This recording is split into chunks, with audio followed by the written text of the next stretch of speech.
How you doing? Eric here from Chaparral Motorsports with a few quick tips for your motorcycle trip to Sturgis. When it comes to packing your motorcycle luggage, such as this sissy bar bag, the one thing you want to keep in mind is to keep all your heavier stuff at the bottom. You want a low center of gravity. You don't want to be top heavy. That's the main point. So when it comes to things like your clothing, there's a lot of different ways people fold and do things with their clothes. What I've found to make the most space and keep everything simple is to just roll things up. So I start with my jeans first. Simply just roll them up. It helps keep everything crinkle-free, wrinkle-free, and I just set it in the bottom.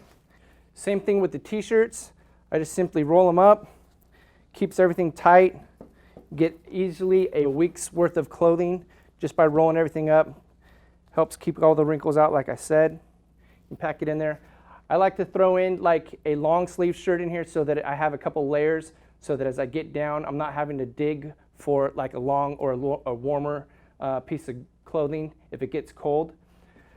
Like to keep t-shirts, undershirts, and underwear in the mesh here. Helps everything breathe. You know how that stuff can get to be kind of stinky. On the side panels over here is where I would keep all my toothbrush, toiletries, and things like that. Maybe an extra pair of sunglasses over here, some keys, or in one of these other compartments, keep my keys and wallets, maybe some important paperwork. The important thing is, like I said, you want to keep all the heavy stuff down at the bottom and make sure everything, you know where everything's at so that if you get in an emergency type of situation, you know where to go and you can grab it easily. Now I'm going to show you a convenient way to roll up your chaps so they don't make a huge mess in your saddlebags. We're going to fold the belt across the top like so, and then we're going to fold into thirds. Fold the top third like that. You grab in the center,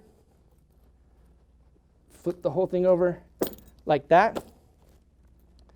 Then grab in the center and again, and flip it over like that. You tuck the zippers and everything underneath. Make sure the zippers stay tucked in, and you can take the bottom snaps here, pull it tight, and connect it to the snaps on the top. Just like that, and get all four across. Once you get all four snaps done, then you have it together, all bundled together, and it won't come apart. So we've got this Road King custom loaded up. There's a couple things I wanted to show you. As you can see here with this Saddleman touring bag, the sissy bar bag can be set either on the rack like we have here, or we could spin it around and put it on the passenger seat, use it as a backrest. The adjustable sissy bar system allows us to fit over any sissy bar pad. You just remove these sticks simply and adjust it, and you can make it smaller if you need to. I always keep my jacket on top of my sissy bar bag. That way I can easily pull it off and throw it on when I get cold. These straps can be used to attach a roll bag, secure a sleeping bag, hold down a tent if you need to. They're very convenient. You can see we've got our Bike Master cargo netting on here holding a half helmet. When you get into Sturgis, you can ride around with no helmet. So a lot of people like to peel theirs off. And then when you get into a state that does have a helmet law, it's right there, easy to get to. When you're traveling on a Harley touring bike like this with saddlebags, one thing you want to keep in mind is you got to load the saddlebags evenly. And they do have a weight limit, which a lot of people don't know. So if you lift the saddlebag lid up, what you'll see here is a warning. This one says do not exceed 15 pounds for each saddlebag. It's right on the top, on the inside lid of the saddlebags. It'll say how much weight you should carry in these. So over here we have our rain gear with our chaps. The chaps are a little bit heavier, the rain gear is a little bit lighter. On the other side, I have the toolkit, which is heavier, with an extra pair of walking around shoes, so that's lighter. So it's pretty well balanced on this side.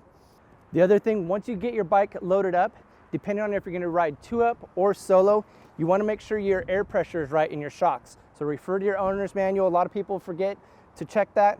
Refer to your owner's manual, throw a gauge on there, make sure your pressure is set up. If it's not, add a couple more pounds of air or take it out however you need.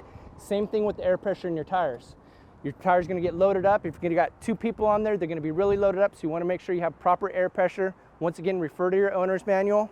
So that's it. Just a few quick tips, like I said, on how to set up your bike. Make sure you check your air pressure, your tire pressure. Make sure everything's weighted evenly. You want a low center of gravity, so put all the heavy stuff at the bottom. Once you get it all packed up and everything's secure, you're ready to hit the road. Be sure to check out our other video, Sturgis Essentials, to see all the good ideas that you might want to take on your next trip. And remember, at Chaparral Motorsports, we have 3 ways for you to shop. You can call and speak to our knowledgeable sales staff. You can click your way through a great shopping experience at shopmoto.com, or you can come visit us at our 160,000 square foot Motorsport Superstore. As always, thank you for watching and enjoy your ride.